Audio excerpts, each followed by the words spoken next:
Welcome to the Health Headliner podcast by Tudu Digital. Our content is informational only and not medical advice. Please consult your provider.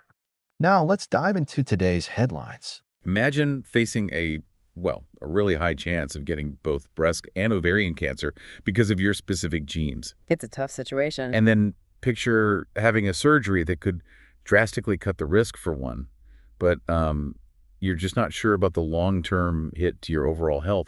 What do you even do then? Yeah, that's the reality for a lot of people with certain genetic setups. But thankfully, some new and pre-comprehensive research is giving us clearer answers now. It really helps guide those critical decisions. Exactly. So today we're going deep into the link between removing the ovaries and fallopian tubes. That's the bilateral salpingo-oophorectomy procedure, and what it means long-term for certain breast cancer survivors. We're focusing on a really big study, a significant one that just came out in the Lancet Oncology, May 2025. And we've also got some useful context from the University of Cambridge about this work. Right. And our mission here for this deep dive is to really unpack the benefits and, the potential downsides of this preventive surgery, specifically for people who've had breast cancer and carry those particular variants in the BRCA1 and BRCA2 genes. Trying to cut through the complexity. Yeah, we want to clear up some of the older uncertainties and give you clear, solid insights you can actually use. And this new study is just so vital because it tackles an area where, honestly, our understanding was a bit fuzzy. We knew removing ovaries and tubes cuts ovarian cancer risk way down for women with these BRCA1 and 2 variants. That was clear. Okay. But the surgery triggers early menopause, and there were real concerns about the long-term health fallout from that, especially, for breast cancer survivors who might not be able to use hormone replacement therapy easily. Right, the HRT restrictions. So the big question the research tried to answer was, what really happens long-term, health-wise, with this surgery, the bilateral salpingo-oophorectomy for women who've already had breast cancer and have these specific gene variants? Exactly that. Now, usually the gold standard for checking a treatment like this is a randomized controlled trial. But, like the Cambridge researchers pointed out, you just couldn't do that here. Ethically, it's impossible. Why is that? Well, you'd basically be asking some women to not have a potentially life-saving surgery, knowingly putting them at higher risk for ovarian cancer. You just can't do that. No, absolutely not. That's a really key ethical point. Yep. So if they couldn't do a randomized trial, how do they tackle it? They used a different approach, a retrospective cohort study, which means they looked back at existing health records for a large group of women. Okay. They linked up electronic data from England's National Cancer Registration Dataset with info from the National Health Service genetic testing labs.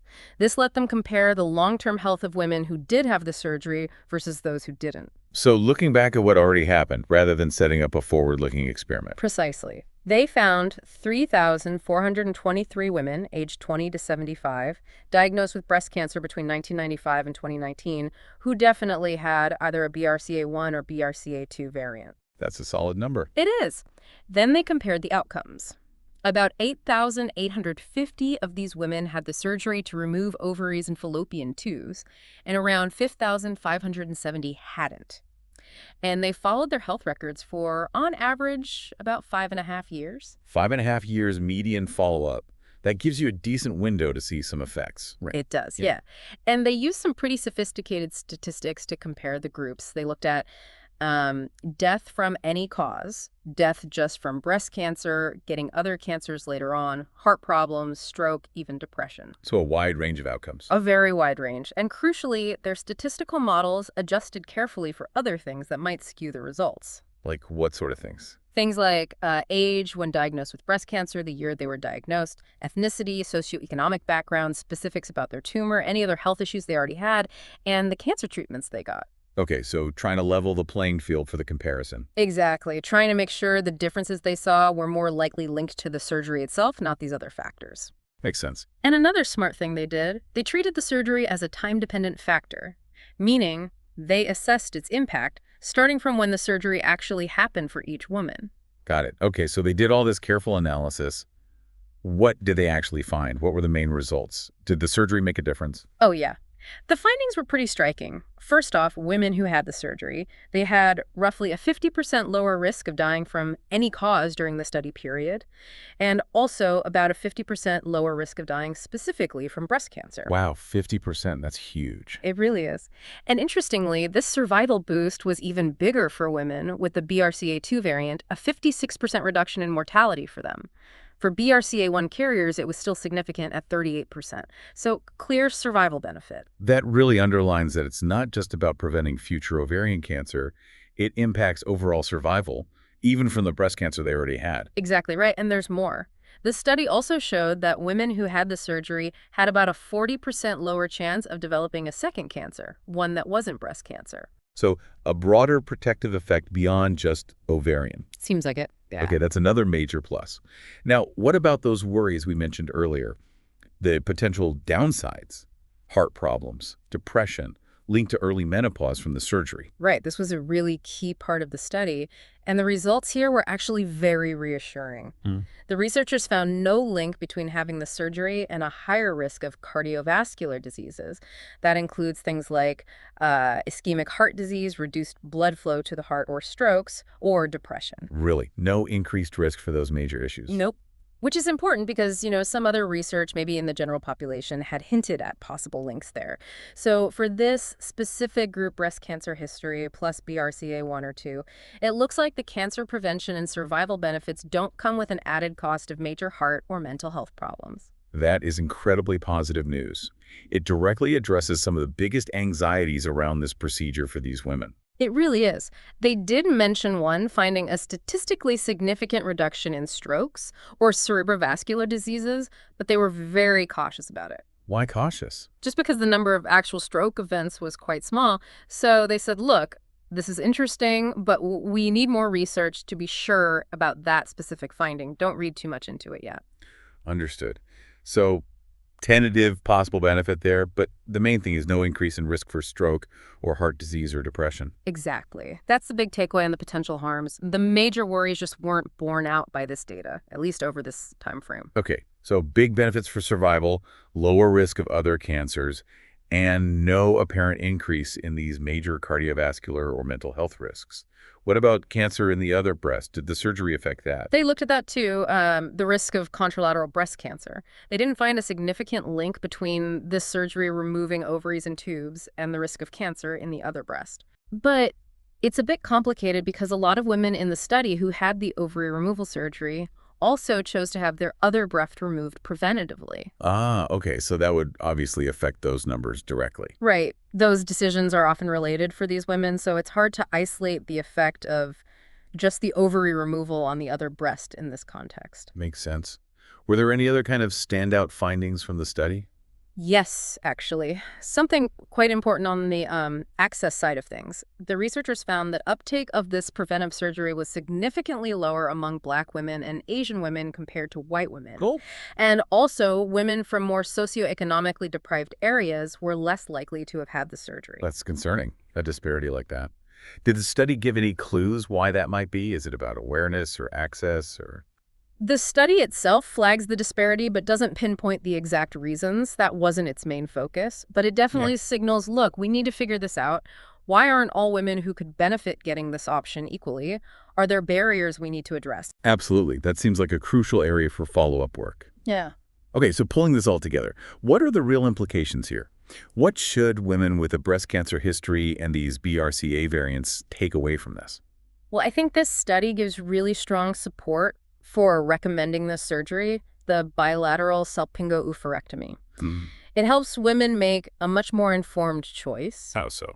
By making it clearer what the benefits are, better survival, fewer second cancers, and showing that, at least in the medium term, those major worries about heart health and depression don't seem to materialize in this specific group. So it kind of removes a major what-if that might have held people back or made doctors hesitate to recommend it. Exactly. It really strengthens the case for considering your genetic test results seriously in the oncology clinic.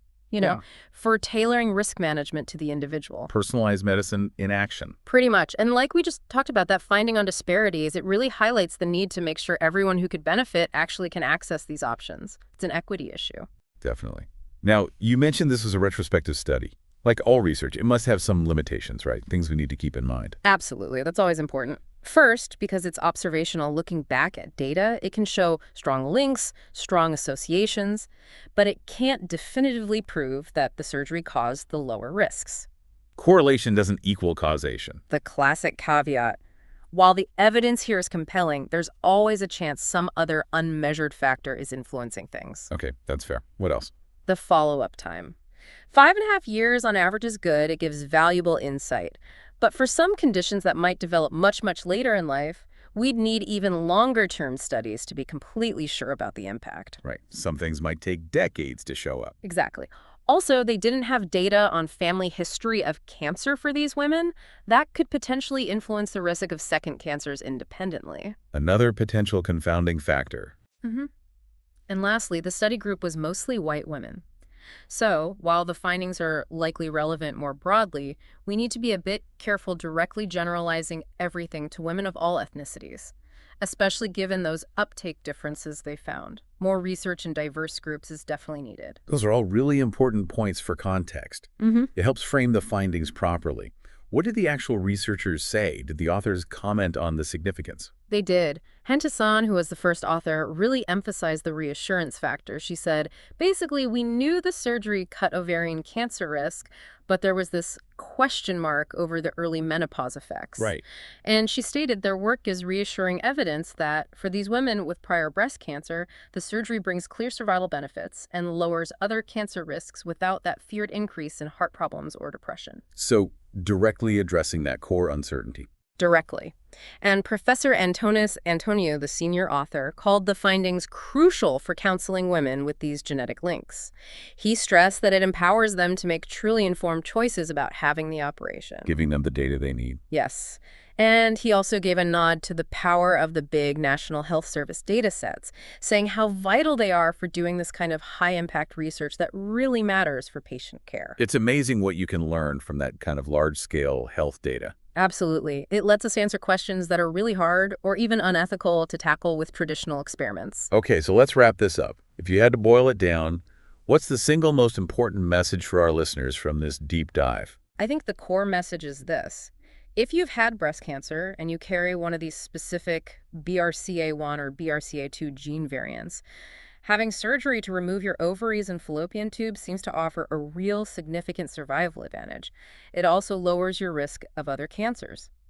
And importantly, based on this large study, it doesn't appear to increase your risk of major heart problems or depression, at least in the medium term. That's incredibly valuable information for anyone navigating that really difficult decision. Clearer benefits, fewer confirmed harms in this group. Exactly. But we also have to remember more research is still needed, especially on the very long-term effects, decades down the line. And we absolutely need to understand and fix those disparities in who's getting the surgery. Access needs to be equitable. A vital point about equity in future research. So thinking about this evidence, it makes you wonder, doesn't it? What does this tell us about where personalized cancer prevention is heading?